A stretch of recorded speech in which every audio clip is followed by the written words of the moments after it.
Clark the Shark, written by Bruce Hale.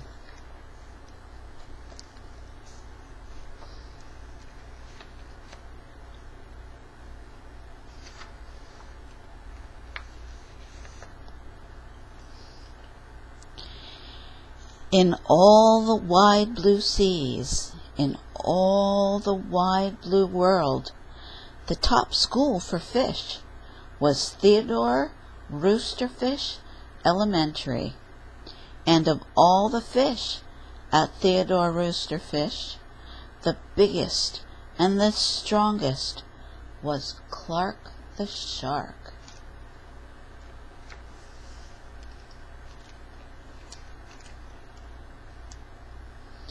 Clark loved school, and he loved his teacher, Mrs. Inky-Dink, and he loved to play upsy-downsy and spin-a-jig with his friends. Clark loved his life.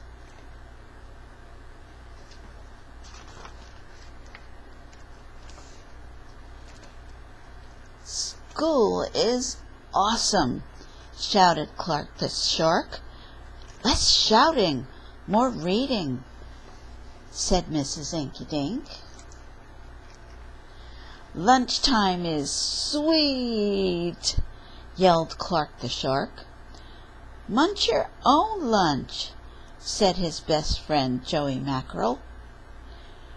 Recess rocks, bellowed Clark the Shark. You are playing rough, Clark, cried the other kids.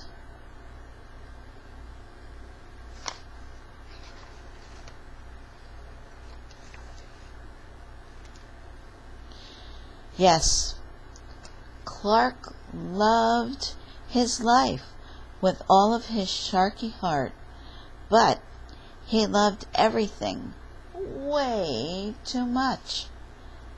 He was too loud. He was too wild.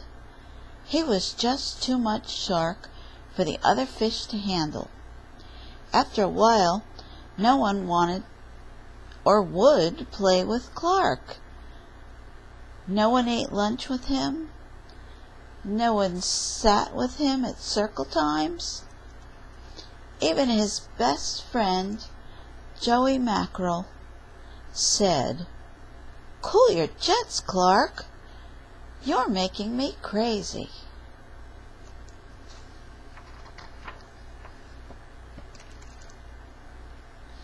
One day, Clark asked Mrs. Inky-Dink, "What's wrong with everyone?" Mrs. Inky-Dink patted his fin. "Clark, sometimes you play too hard. You munch too hard. And gosh, you even help too hard. But life is so exciting," said Clark.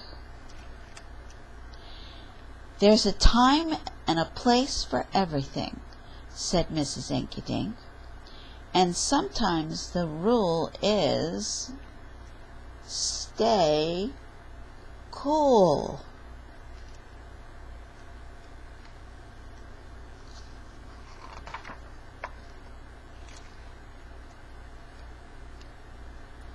At recess, Clark tried to stay cool, but he pushed the swing with too much zing. "Sorry," said Clark. "I forgot." "Yikes!" cried Joey Mackerel. At lunch, Clark tried to stay cool, but everything smelled so good that he munched a bunch of lunches. "Sorry," said Clark. "I forgot."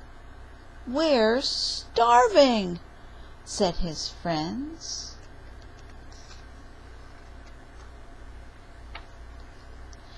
In class, Clark tried to stay cool, but a good book got him all shook up.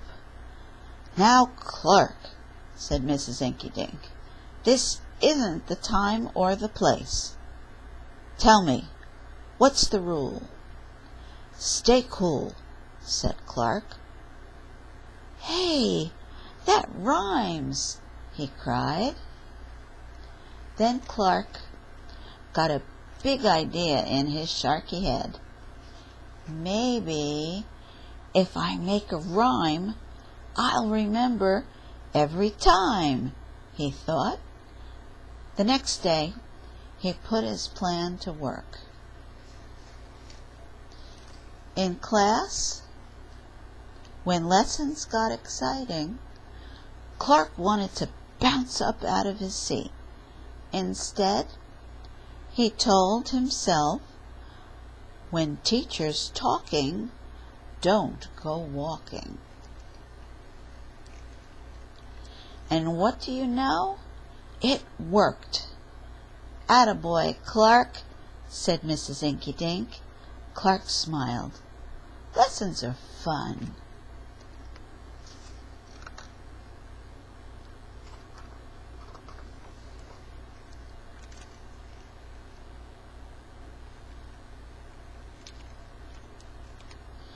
At lunch, everything smelled so yummy.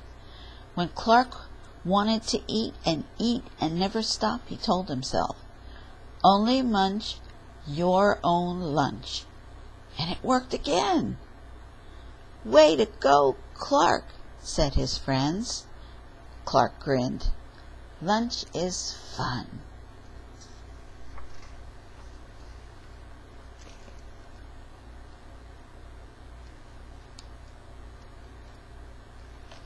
At playtime, Clark told himself, "Easy does it. That's the way. Then my friends will let me play." And playtime was fun. Once more, Clark loved his life.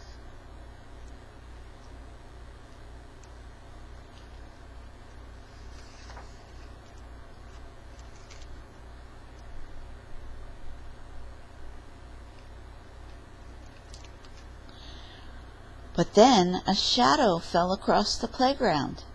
A ginormous shadow with tentacles galore. "It's a new kid, and he looks scary," cried Joey Mackerel. "Swim for your lives." The squid squashed the slide, and it snapped off the swings. "Oops, my bad," said the new kid.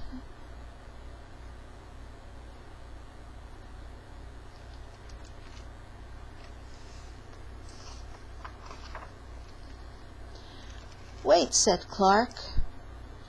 "He just wants to play. Let's find a way." And he swam at the new kid with all his might. Clark played harder than he ever had before. Upsy-downsy and spin-em-a-jig. Why, he even made up a new game. Tail-wumpa-lumpus.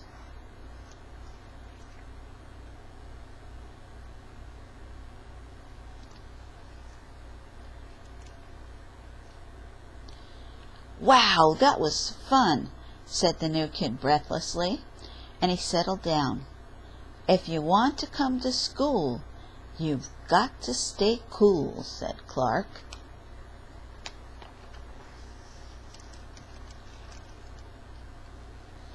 "That's right, Clark," said Mrs. Inky-Dink, "and thanks for taking care of our new classmate, Sid the Squid."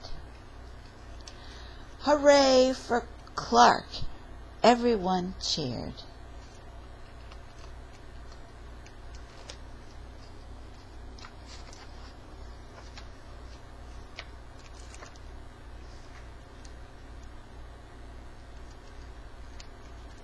That night, Clark's mother asked, "What did you learn at school, dear?"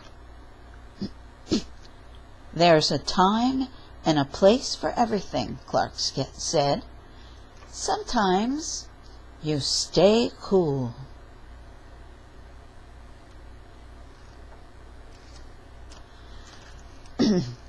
But sometimes a Clark's gotta do what a shark's gotta do. The end.